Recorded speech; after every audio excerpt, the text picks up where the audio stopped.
आपने मुझे कहा कि इस्लामाबाद के सहाफ़ी, मुझे सिर्फ बता दीजिए कि वो किस अखबार में लिखते हैं, वो किस टेलीविज़न में काम करते हैं, उन्होंने कौन सी बड़ी स्टोरी ब्रेक की है, उन्होंने किस सहाफ़ी की शागिर्दी में सहाफ़त सीखी थी, उन्होंने कहाँ से सहाफ़त शुरू की थी, उन्होंने कौन से उनके बड़े सहाफ़ी जो उनके कुलीग हैं जिनके साथ बैठ के उन्होंने किसी कैफेटेरिया में चाय पी थी, कोर्ट रिपोर्टिंग की थी, असेंबली की रिपोर्टिंग की थी, वज़ीर आज़म की रिपोर्टिंग की थी। वो एक एडवर्टाइज़र है, एडवर्टाइजिंग एजेंसी थी उनकी।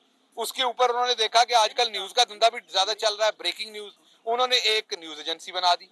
तो वो सहाफ़ी नहीं है, पहले अपनी ये करेक्शन कर लें। और उसके बाद दूसरी बात मैं आपसे पूछूं कि हमने तो, हमारे मिनिस्टर ने तो उनके ऊपर कंप्लेन की क्योंकि उन्होंने एक बहुत ही फोश, घटिया, लघव बात की थी और एक ऐसी बात की थी जो आपको पता है कि बाजार में चलते हुए लोग भी एक दूसरे के बारे में नहीं करते। उन्होंने नेशनल टेलीविजन के ऊपर बैठ के एक बहुत ही गलीज बात की थी। मिनिस्टर साहब के पास ये आइन कानून जो आपको हक देता है, मिनिस्टर साहब को भी देता है।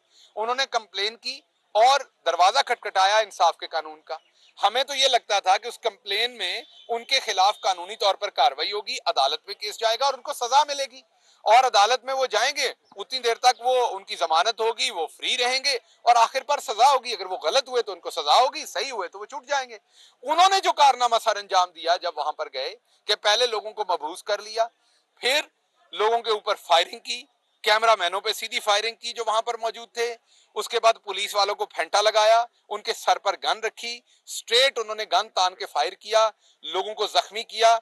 तो ये तो टेररिज्म का एक्ट किया उन्होंने। ये जो गन है उन्होंने एक एफआईए या पुलिस के एहलकार के ऊपर नहीं तानी, ये गन उन्होंने स्टेट पे तानी है, तो स्टेट इसका जवाब देगी। जो गन उन्होंने स्टेट पे तानी है, एक सेकंड बात सुन लीजिएगा, जो गन उन्होंने स्टेट पे तानी है उसका जवाब स्टेट देगी। हमने उनके ऊपर एक जो उन्होंने बहुत ही घटिया गलीज बात की थी जो रवाज बन गया हुआ है यहां पर, इसी तरह के अभी आप देखें वो एक घटिया ट्रेंड चलाने वाले को मरियम सफदर कह रही मेरी जिम्मेदारी है। तो मरियम साहबा ऐसे तो गालियां, आप हमारी बहन है, मैं पंजाब में भी 1 साल रहा हूं, फेडरल में भी, ये सारे रिपोर्टर खड़े हैं, इनमें से कोई दिल पे हाथ रख के बताए कि कभी निजी महफिल में भी आपके बारे में ऐसी गुफ्तगू की हो जो कोई भाई अपनी बहन के बारे में ना कर सकता हो। हम तो आपका एहतराम करते हैं, आपको भी शर्म करनी चाहिए, आपको हया करनी चाहिए कि आप ऐसे गंदे लोगों की जमानतें करवाते फिरते हैं, आप उनकी ओनरशिप ले रहे हैं जो गंदे ट्रेंड्स चलाते हैं, ये ना लाएं। फिर आप सारे शीशे के घर में बैठे हैं, सबकी बहन बेटियां हैं, सबके बारे में बकवास हो सकती है। मैं आपसे हाथ जोड़ के अपील करता हूं दोबारा, जो मुस्लिम लीग नून के अंदर सेन लोग हैं और मीडिया से, उनसे करप्शन पे बात करें, आप लोगों की जो मिस गवर्नेंस है उस पर बात करें, कोई अपने इख्तियारात को गलत इस्तेमाल कर फैमिलियों पे ना जाए, जो लोग सियासत में नहीं उन पे नहीं जाएं, लोगों पे कीचड़ नहीं उछालें। तो ये बहुत ही घटिया तर्ज अमल है कि जो लोग गंदे ट्रेंड चलाते हैं उनकी आप जमानते और उनकी पैरवी करते हैं। आपके जो इलेक्टेड लोग हैं या आपके जो ऐसे लोग हैं जिनको आप राइट और लेफ्ट खड़े करते हैं, वो लोगों की माओ को गालियां देते हैं, वो लोगों की मरी हुई मां को गालियां, गाली का जवाब क्या है? मुंह भर के गाली देनी है। जब आप किसी की मां को गाली देते ना, ये एक इनका ये एक ये टेस्ट ट्यूब बेबी इनका इधर फिरता है सियासी, उस टेस्ट ट्यूब बेबी को मैं ये कहूंगा सियासी को कि गाली जब आप मुझे या किसी की मां को गाली देते हैं, असल में आप अपनी मां को गाली दे रहे होते हैं। जट्टों की जो तरबियत है वो ये नहीं है, अराइयों की तरबियत ये नहीं है, गुजरों की, मलकों की ये तरबियत नहीं है पंजाब के अंदर, ये सकाफत नहीं है। जब आप कहते हैं मामा तियां सांझियां, वो इसीलिए कही जाती हैं बदबख्तों के हर एक की मां बहन आपकी मां बहन है। आप हमसे निपटे, सियासत करें, सामने खड़े कहें ये बात गलत है, ये सही है, ये गवर्नेंस के इश्यूज हैं। आप किसी की मां बहन को गाली दे के सियासत कैसे कर सकते हैं? जब आप उसकी मां बहन को गाली देते तो असल में अपनी मां, मतलब मैं कलसूम साहबा के बारे में कोई बदजुबानी करूं तो अपनी मां के लिए करूंगा ना। मैं मरियम साहबा के बारे में कोई इखलाक से गिरी हुई बात करूं जैसे राणा सनाउल्लाह साहब किया करते थे, तो मैं अपनी बहन के लिए गिरी हुई बात करूंगा ना। ये हमारी तरबियत में नहीं है। हम आपकी मंजी पीढ़ी इतनी ठोकेंगे कि चूल में से आवाज नहीं आएगी, लेकिन आपकी मां बहन को सर का ताज रखेंगे, आपकी मां बहन को सर का ताज रखेंगे जैसे हमारी मां बहन है। तो इस रास्ते पे ना आए। और जो आपने खुद साख्ता सहाफी की बात की जो वजीर आजम के पास पैसे मांगने के लिए आए थे, जो वजीर आजम को मैंने कानों से सुना था कि मैं इस मीडिया की टांगे बांध के आपके सामने फेंक दूंगा, और वहां पे और लोग भी बैठे हुए थे, मुझे इतने पैसे दे दें। तो वो शख्स आज अपने आप को सहाफी कहे या आप उनको सहाफी कहें, ये आपकी मुझे जुस्तजू का पता है सहाफत के लिए आपने जाती तौर पे क्या की हुई है। ये आपको भी आपके लिए भी दुरुस्त नहीं कि ऐसे लोग अपने आप को सहाफी। आने वाले दिनों में अपोजिशन के लिए मजीद परेशानियां आ रही हैं। सबसे पहले तो सिर्फ यही था कि फर्द जुर्म आयद होने जा रही थी, जिसकी वजह से आपने देखा कि एकदम एक चाबी चढ़ी और लोग इधर से उधर भागने लग गए। फजल रहमान साहब भी वापस जॉब पे आ गए, मरियम साहबा बिल्कुल साइलेंट मोड पे। हम आपको बताते थे, आप अक्सर कहते हैं पीपल्स पार्टी और नून लीग अलग अलग हैं, सवाल करते हैं ये अलग हो गए। हम आपको बताते हैं ये इकट्ठे हैं जब ये अलग भी होते हैं।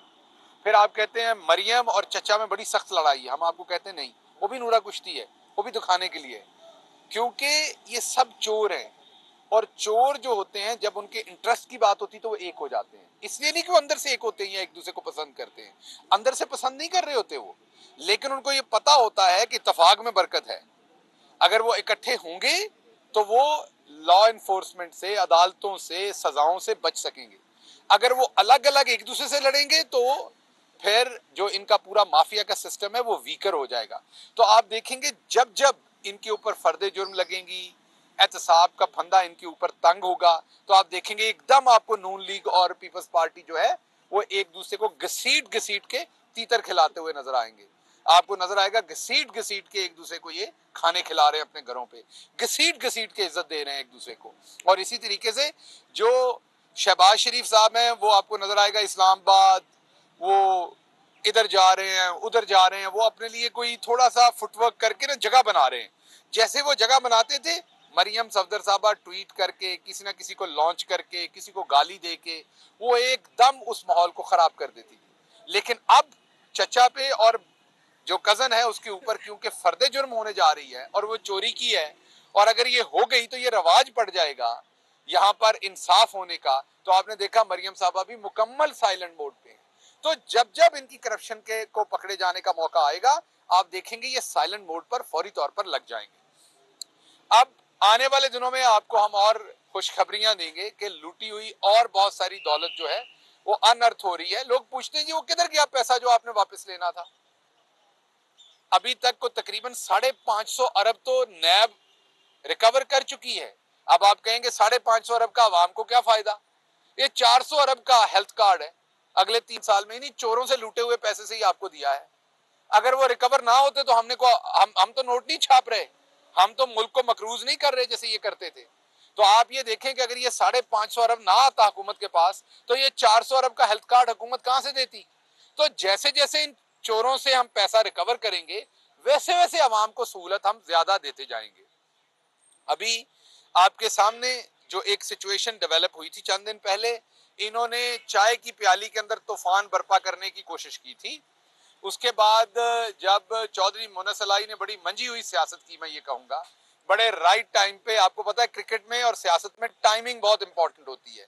अगर बॉल को बल्ला टाइमिंग पे लग जाए और इसी तरीके से अगर सियासत में हिकमत अमली और बयान टाइमिंग पे दे दिया जाए तो बॉल हमेशा रस्से से बाहर जाती है। तो इसी तरीके से ये बीमारी के बहाने, मिजाज पुरसी के बहाने, ये एक पंजाब के बहुत ही मोतबर खानदान, एक बहुत ही सियासी कद कद कद और काट का जो खानदान चौधरी बरादरान का है, ये उनके कंधे पे बंदूक रख के अपना जो कंफ्यूजन फैलाने का फॉर्मूला इनका है ये वो करने की कोशिश कर रहे थे। उन्होंने बहुत ही शानदार तरीके से इसका जवाब दिया, अपनी खानदानी वफादारी का मुजाहरा भी किया, ये भी बताया कि वो कमिटमेंट पे पूरा उतरेंगे जो उन्होंने किया है, और इन्हों का मकूवी ठप देता। उसके बाद आप देखेंगे कि सियासी बातचीत नहीं हो रही, इनके जो अफलातून है उन्हें मसला है तमाशे पे कि मोनस अलाई ने तमाशा क्यों कह दिया है। और भाई उन्होंने आपके घर आने को तमाशा नहीं कहा था, जो आप बाहर तमाशा लगा रहे हैं, जो बातें कर रहे हैं और जो दूसरे लोग उसके अंदर से तमाशा निकाल रहे हैं, उन्होंने एक अमूमी बात की थी, किसी पे खास बात तो नहीं की थी। आपकी चोर की दाढ़ी में तिनका, आपको फौरन तकलीफ शुरू हो गई कि तमाशा लग गया है। तो ये एहसन इकबाल साहब ये जवाब दें कि इन्हें कौन सा तमाशा कहां बुरा लगा है और क्या लफ्ज इस्तेमाल करें आपकी हेरा फेरी, आपकी झूठ, आपकी फरेबकारी और आपकी लूटमार पे। और दूसरी बात, मैं एक दफा फिर लाहौर से शुक्रिया अदा करता हूं शहबाज शरीफ साहब का, हमजा शहबाज का, जिन्होंने इस मुल्क के चपरासियों को भी अरबपति कर दिया है। गरीब की खिदमत ऐसे ही तो नहीं की जाती ना, गरीब की खिदमत करने के लिए आपको पूरा जोर लगाना पड़ता है। तो मलिक मकसूद चपरासी जो है उसके अकाउंट से जो 4 अरब निकला था उसके लिए मैं पहले ही प्राइम मिनिस्टर साहब से गुजारिश कर चुका हूं। देखते हैं वो अब इस पे क्या करते हैं। मैंने उनसे गुजारिश की है कि जैसे तमगाए डिफरेंट होते ना उसने कारकर्दगी, उस तरह एक तमगा रखा जाए इनके लिए, जो ये नित नए तरीके दरियाफ्त करते हैं लूट मार के, चोरी के। और बेचारे चपरासी जिसकी 9,000 तनख्वाह है उसको इन्होंने 4 अरब उसके अकाउंट में डाल के निकाल लिया। और मैंने पहले भी बार बार कहा कि जो शख्स फौत हो जाता है उसका वोट नून लीग का हो जाता है। अब मसरूर अनवर बेचारे फौत हो गए थे, उनके अकाउंट में से ये पैसे निकाल के शहबाज शरीफ साहब अपनी बेगम के लिए घर लेते रहे, गाड़ियां लेते रहे। तो जो मुर्दे हैं वो भी इनके खाते में है, जो नहीं पैदा हुए वो भी इनके खाते में है, और जो जिंदा है उनके तो ये वैसे ही बोरे शोरे गायब कर लेते हैं।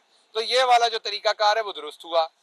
तीसरी बात, केपीके में आपने देखा, हमने बिल्कुल पहले मरहले में नुकसान उठाया क्योंकि हमने टिकट गलत दिए, हमने अपने वर्कर को अपने वर्कर के सामने खड़ा होने दिया, अपनी लीडरशिप को अपने, तो हमारा मुकाबला था पीटीआई वर्सेस पीटीआई, जिसकी वजह से हमें नुकसान हुआ। अभी जो रिजल्ट्स आए आपने देखा, हमने अपनी हिकमत अमली चेंज की, आपको पाकिस्तान तहरीक इंसाफ वहीं खड़ी नजर आई जहां पहले खड़ी थी।